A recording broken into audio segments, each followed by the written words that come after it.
ഇളം ചൂടുവെള്ളത്തിൽ ഉപ്പിട്ടിട്ട് വായി റിൻസ് ചെയ്യുന്നത് വളരെ നന്നായിരിക്കും, വേദന കുറയാൻ സഹായിക്കും.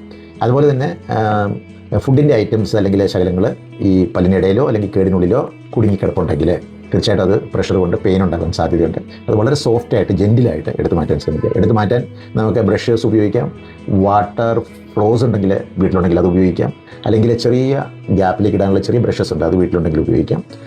ടൂത്ത് പിക്ക് ഉണ്ടെന്നുണ്ടെങ്കിൽ ഉപയോഗിക്കാം, പക്ഷേ വളരെ ശ്രദ്ധിച്ച് കൈകാര്യം ചെയ്യണം. ടൂത്ത് പിക്ക് ഇടുമ്പോൾ ആ കേടിലേക്ക് തന്നെ അത് കുത്തിക്കഴിഞ്ഞ് കഴിഞ്ഞാൽ പിന്നെ പെയിൻ അത് അധികമാകും. പിന്നെ അതിനു വേണ്ടി നമ്മൾ പിന്നെ വേറെ ബുദ്ധിമുട്ടേണ്ടി വരും.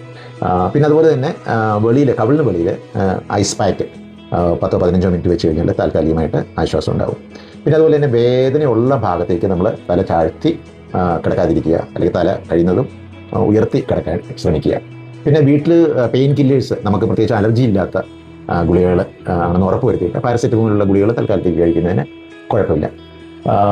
പിന്നെ വീട്ടിൽ ഗ്രാമ്പൂ ഉണ്ടെങ്കിൽ ഗ്രാമ്പൂ തീർച്ചയായിട്ടും നമുക്ക് ഉപയോഗിക്കാം, പക്ഷേ കൂടുതൽ നേരം ഉപയോഗിക്കുന്ന കാര്യത്തിൽ നമ്മൾ പ്രത്യേകം ശ്രദ്ധിക്കണം. കാര്യം ചിലർക്ക് അത് ഇറിറ്റേഷനോ അല്ലെങ്കിൽ ബേണിംഗ് സെൻസേഷനോ ഉണ്ടാക്കാൻ സാധ്യതയുണ്ട്. അപ്പോൾ താൽക്കാലിക ശമനത്തിന് വേണ്ടി ഉപയോഗിക്കാം. പിന്നെ ഓഫ് കോഴ്സ് നിങ്ങളുടെ ഡെൻറ്റിസ്റ്റിനെ കോൺടാക്ട് ചെയ്യുക, അദ്ദേഹത്തിൽ നിന്ന് വേണ്ട നിർദ്ദേശങ്ങൾ സ്വീകരിക്കുക.